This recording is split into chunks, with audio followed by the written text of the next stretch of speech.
Good morning, ladies and gentlemen.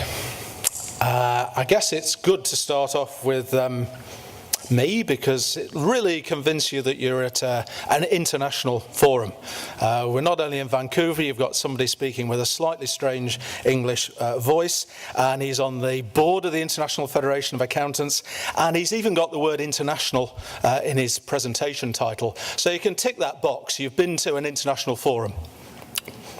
So now you've just got to go through the next 15 minutes whilst I pay you back for all that I'm giving you. Now, international consistency. I was a bit worried actually when I came here and the technical guy at the back said, I've got your slides, I've got your presentation here, because I actually haven't got a presentation apart from that slide. And that's the cover of this publication on international consistency.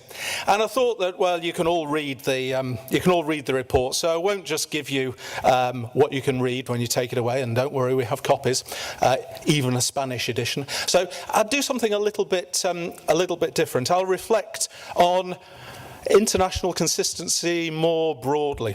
Now, we've already dealt with international, I've mentioned that. Let's just focus on this word consistency. Consistency is a word that the accountancy profession likes. It's kind of linked with comparability and reliability. And let's just get this down to its basics. If we've got two economic situations which are in substance the same, then we'd like to make sure that the accounting is the same. But what we don't want is to get the same accounting representation for situations which are actually fundamentally different. And although we can think of that image as relating to financial reporting and how that represents economic transactions, it's also the same in other areas. If we've got two ways of doing it as an audit of financial statements, which are fundamentally the same and achieving the same objectives, we're happy to call that an audit. But what we don't want is to call things audits which are fundamentally different. We're quite happy to have people who have qualified under different regimes being called auditors if fundamentally they've got the same characteristics. Happy to give them rights, but we don't want to give the same rights to people who are different. And that fundamental idea underpins the notion of consistency.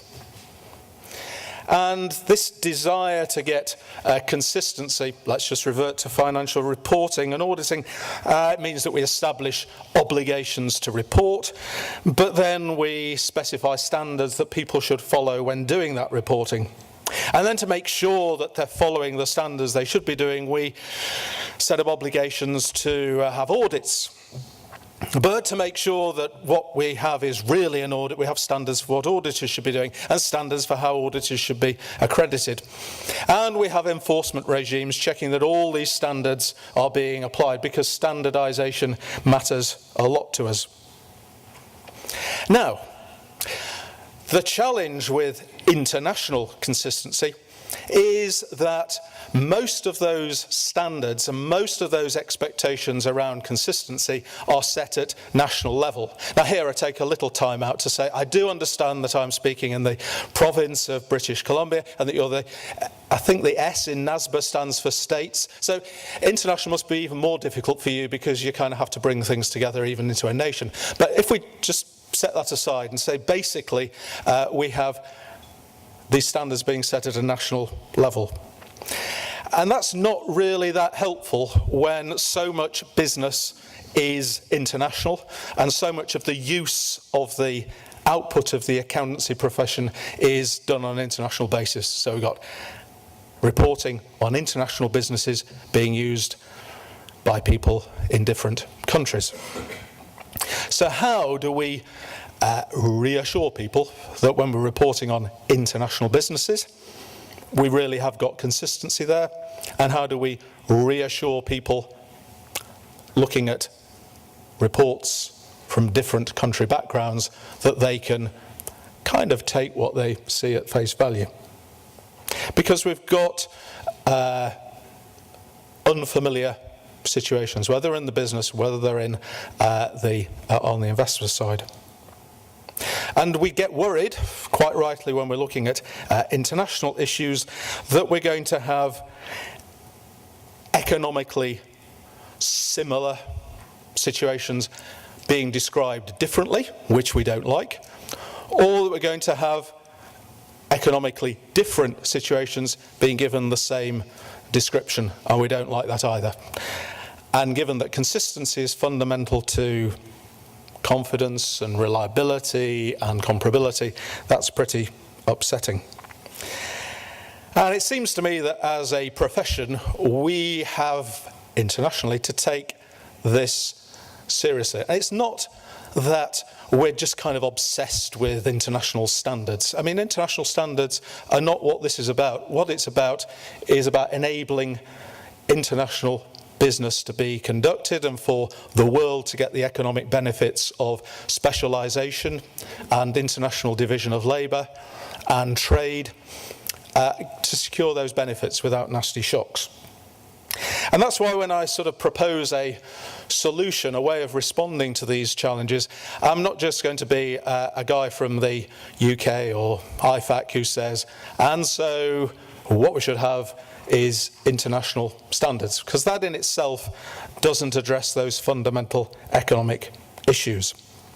And they're fundamental economic issues which we need to address, and they're around how preparers, auditors, users, enforcers are going to address the risks that arise through doing business internationally.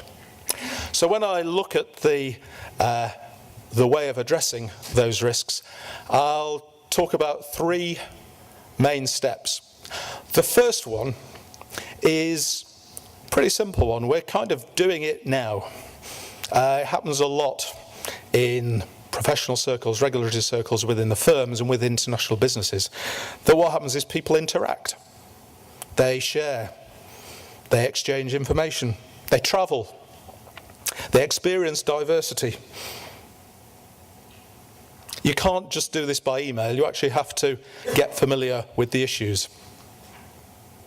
You have to get experience of how people do things differently around the world. So you can start to get a sense of whether they're doing the same thing but in different ways, or whether they're doing fundamentally different things, either in different ways or in ways that look the same but aren't.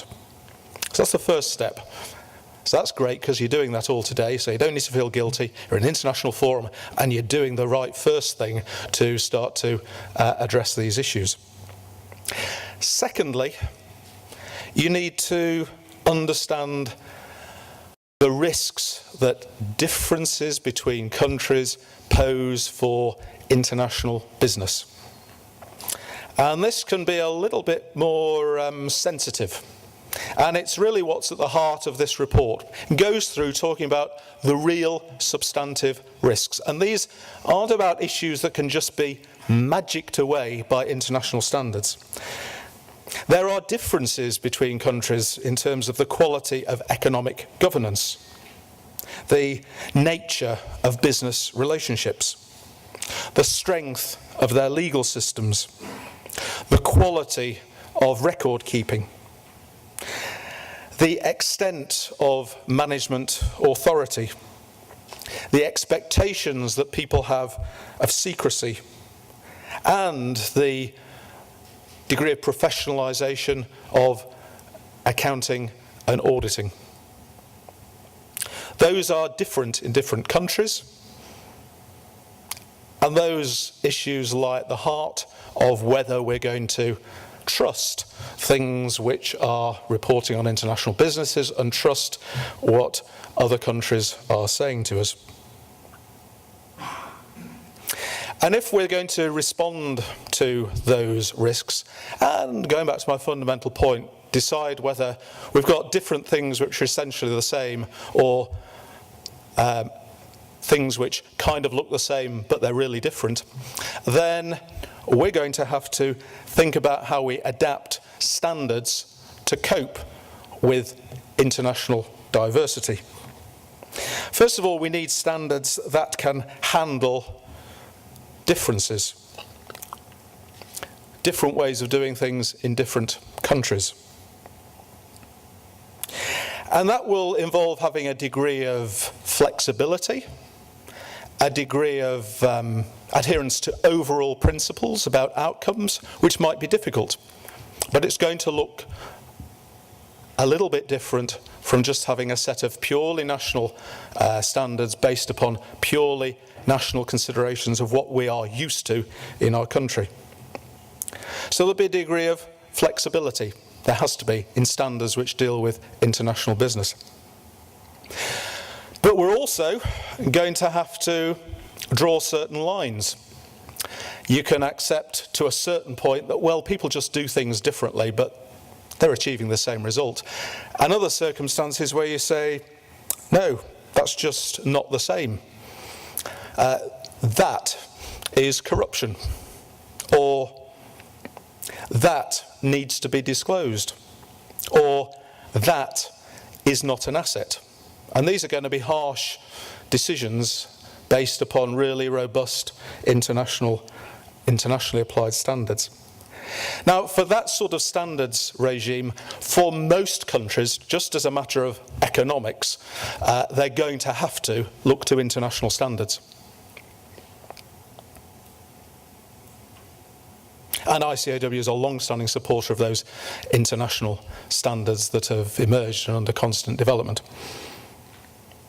But international standards involve ceding a certain amount of sovereignty, and there are basic economics about whether you can actually make your own national standards international or whether you have to go for international standards. And I say that in all recognition of the position of the United States. But it's not just the United States. It might well be China, or Japan, or India, which, as amongst the largest economies in the world, or the largest, might be able to say, we can internationalise what we do. And that's obviously a huge debate at the moment. IFRS, for example, and international standards and auditing are doing a great job of sweeping the world, but they haven't yet kind of swept across those centres of economic power. The only one they've swept across is the European Union, which, as you know, is made up of 27 often quite small countries that economically can't internationalise their own standards. Now, this approach that I'm outlining, which kind of puts standards at the end of a really substantive discussion about how you get international business done, I think has certain benefits. First of all, it just gets us away from this rather, pantomime-like debate about who's adopting international standards. We're not in the game of just saying it's about adoption and implementation of international standards. It's about trying to deliver the benefits of internationally conducted business and investment. And it does recognise the political reality that now faces the international standard setting endeavour as we get to the difficult countries. Now, in terms of the kind of evidence that I used to support the views I put forward, yes, it is all in this publication. A lot of reference to the academic literature which lies behind those risks that arise from international business. The issues of legal systems and economic governance and so on. And I hope also that the power of this argument is also, I understand, and I look carefully at Jim Silf here, but John Grant, who sits on the IAASB, I think even chairs the IAASB project on audit quality, says that we'll actually find elements of this publication and its reference to the international differences that set the context for doing audits and applying auditing standards. I think it's reflected in there as well. And we need to be aware of those fundamental issues.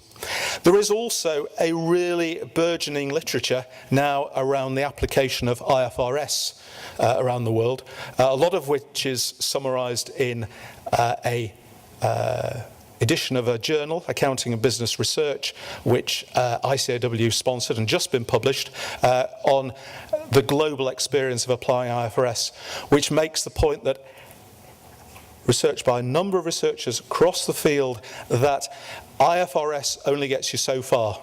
There's still huge institutional diversity which really affects whether people believe at a fundamental level that the same things are being accounted for in the same ways and different things are being accounted for in different ways. Now, of course, I've got to leave lots of unanswered questions for your questions, and so I appreciate I haven't really dealt with issue about, does this really apply to most businesses? Or are we just dealing with an elite of small percentage of businesses that are engaged internationally? That's a huge issue, and it's one we're grappling with in the UK and around Europe at the moment. You've got an IFRS regime, international standards for internationally traded businesses, but what about the rest of business? And there's two issues here. The one is that, of course, you can say you can have national standards for national entities, but then you create problems if they're different from international standards, because how do people make the transition? How do they cope with the economic costs of the transition? And how do they cope with the loss of credibility that comes from having a different set of standards? There's also real issues, and we were made painfully aware of these issues when we were drafting this report and making it available to an international audience. Is this just some form of Anglo-Saxon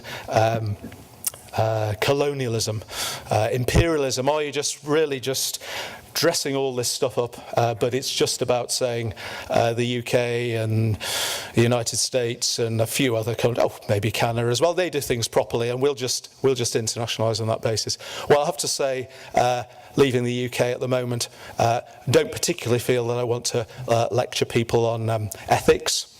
We have certain challenges at the moment, and if I were to just even look at the United States profession, and I'll be leaving the stage soon so I can say provocative things, maybe the United States doesn't operate in an ideal legal environment. Maybe some other countries could look at their legal infrastructure and say that's a lot better for building trust and confidence in business.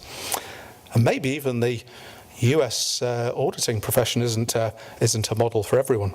So it's not veiled imperialism. A final issue is, well, I haven't talked about lots of the great issues of the day. What do I think about condorsement or the European Commission Green Paper? Well, you can't tackle everything in one short presentation. So to summarise, the internationalisation of business and investment mean that all of us, whether we're preparers, whether we're auditors, whether we're professional bodies, whether we're regulators and enforcers of standards or investors, have to deal with these fundamental risks that are posed by national differences, and there's substantive differences in how economies work, and they can't just be magicked away by international standards. And in addressing those issues, internationalisation of standards is part of the solution, but it doesn't mean that it's either the only solution for countries, especially the very powerful, nor does it mean that there aren't still going to be national tweaks and modifications to those standards to make sure that they work at a national level. So, probably time to depart.